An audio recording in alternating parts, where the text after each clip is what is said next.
Nasic in Cuenca, Ecuador. I know I posted a video in the past that said this is the only political video I'll ever make because I like to stay out of politics.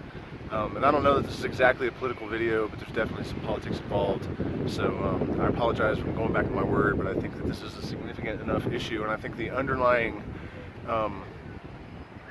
issue to address is really about consciousness. It's not so much politics. So do me a favor, hit the like button, subscribe, share the video with anyone that you think it might help, and click our link. You can support us on Patreon, which we really appreciate. Okay, so obviously there was a shooting in El Paso and another one in Ohio, I think, the other day, and I've just seen a lot of BS on both sides. And last night, as I was falling asleep, I kind of had some like things kind of congealed, and I felt like I could speak about it in a sort of concise fashion.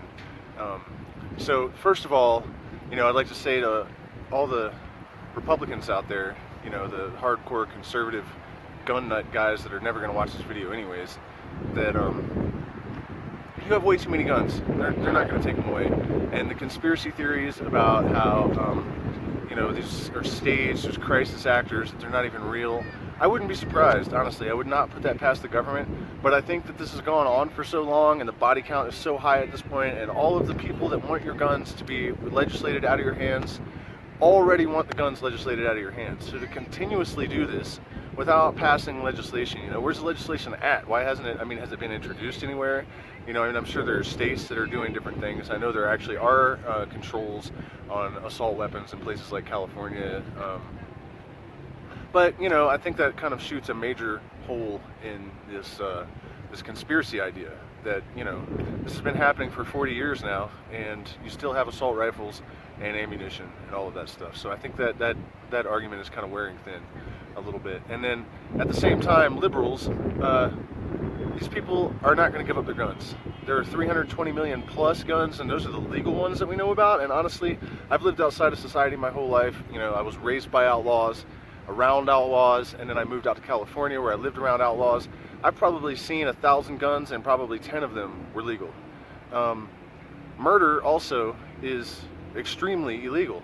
So I don't know why anyone thinks that legislation is going to change anything in a country that is already stockpiled with a black market of illegal weapons. And in California, for example, people think that I think they're the least new firearms are purchased every year in California of any state, and people think there's a bunch of liberals with no guns. This is absolutely false. People in California are armed to the teeth, a lot of them, but they're all illegal firearms. So I think I'm coming from a different place. It seems to me like a lot of liberals are like middle class, upper middle class, sheltered. You don't really have a holistic view on what the world is really like. There's a lot of naivety, and so it's fine. I'm not necessarily opposed even to stricter gun laws. I'm just trying to communicate to you that what you need to do is change your consciousness, change your culture, and that's extremely difficult. I've noticed that, for example, if I make a comment like, fuck Trump, but blaming him for these shootings when they've been going on for 40 years is dumb, people will not, it's like they can't even see the sentence, with the fuck Trump part. They just assume, you can look at the comments on Facebook and you'll see that they just assume that I'm a full-blown Trump supporter. The point being that people tend to only be able to understand other people in terms of how they perceive political parties. For example, if you take one position on guns, they assume that you are just a stock Republican, and anything that you say they're going to interpret along those lines. This sort of way of perceiving the world, and this sort of like cramming everything into these boxes, we need to elevate our consciousness so that we can at least communicate. The cognitive dissonance that you see with people is so extraordinarily intense that it's hard to imagine actually resolving this as well. If we cannot communicate clearly and concisely without prejudice that is coming from within ourselves. And speaking of failures to communicate, there are a lot of people trying to make this about race. And these shootings have been an excellent opportunity for the government to divide and conquer. A lot of people feel like it's conspiratorial to believe that the United States government actually functions like that. But it's actually absurd to believe otherwise. If you look back to the major monumental books that have been written that rulers throughout history have used to sort of come up with their protocol for managing empires.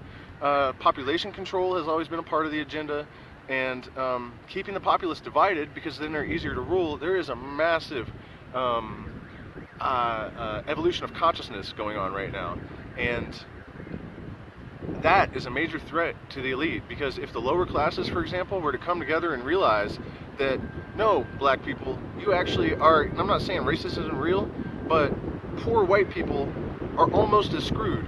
You actually have to, the white privilege thing actually comes from being white and having money, you know? This is kind of an illusion. In fact, you know, in the last couple of weeks, there's been like 3 or 4 white guys, unarmed, killed by cops, and it gets almost no attention because they don't want you to realize that this is not really about race. Sure, the elite probably do look down on black people, but the truth is, you know, I have lived amongst all sorts of different people in my life. I have lived in, you know, African-American ghettos. I have lived with Mexican gangbangers. I know these cultures, but I've also lived with the children of the elite, and the elite, you know, I know a lot more about what's going on inside those cultures than a lot of other people.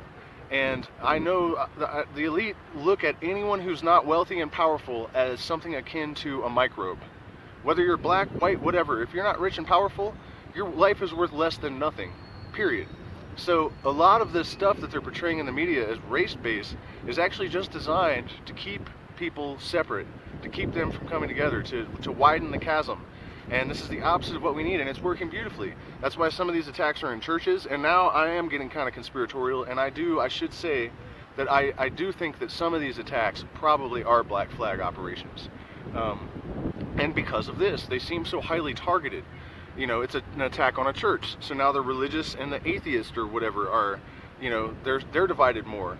Or it's an attack on, you know, the headquarters of a political party, or it's an attack on a certain ethnic group, or, you know, it's the Muslims. It's all designed to divide the people. And, you know, even if, say, they're not black flag operations, the media will definitely take advantage and use these as propaganda pieces in order to divide and conquer, to subjugate the people, to make it easier to rule. So I just wanted to throw my 2 cents out there because I think some of this is valuable. Also, you know, you can use this kind of thinking. You can examine your own cognitive dissonance.